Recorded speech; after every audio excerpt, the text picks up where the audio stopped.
प्रभु जी, क्या हम जिंदा रहकर भी अपने शरीर से अपनी आत्मा को अलग कर सकते हैं? अच्छा, आपका सवाल है कि क्या हम जिंदा रहते हुए भी अपने आत्मा को अपने शरीर से अलग कर सकते हैं, करेक्ट? तो आंसर आएगा यस। जो मिस्टिक पावर है, आपको मेरी आवाज आ रही है? हाँ, हमें आ रही है, आपकी आवाज़ एकदम क्लियर है। तो उसका आंसर है यस।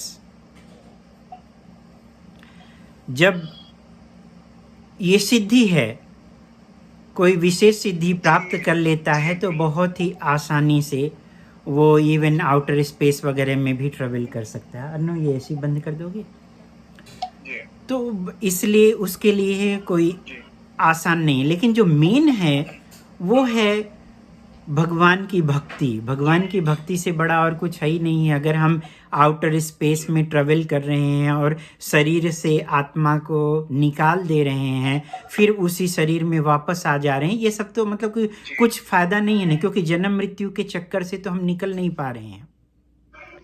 तो जन्म मृत्यु के चक्कर से निकलना है तो हमें भगवान मुकुंद की शरण में, जो कि मुकुंद मतलब मुक्ति के दाता हैं, उनकी शरण में जब हम आएंगे तभी जी हम जन्म मृत्यु से छुटकारा प्राप्त कर सकते हैं।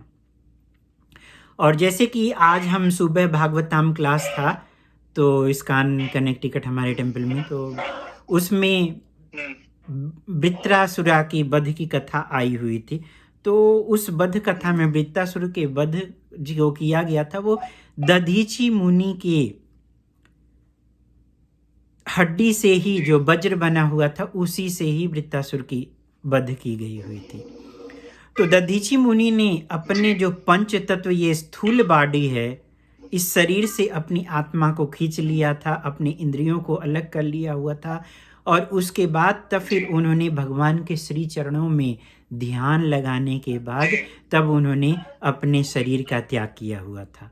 तो ये सबसे बेस्ट है, जी इस तरह से शरीर का त्याग करना चाहिए कि भगवान के श्री चरणों में जी लगा करके किया जाए। तो यस, आपका जो क्वेश्चन है कि शरीर को आत्मा से अलग कर सकते हैं, यस। जी ओके, क्लियर हुआ?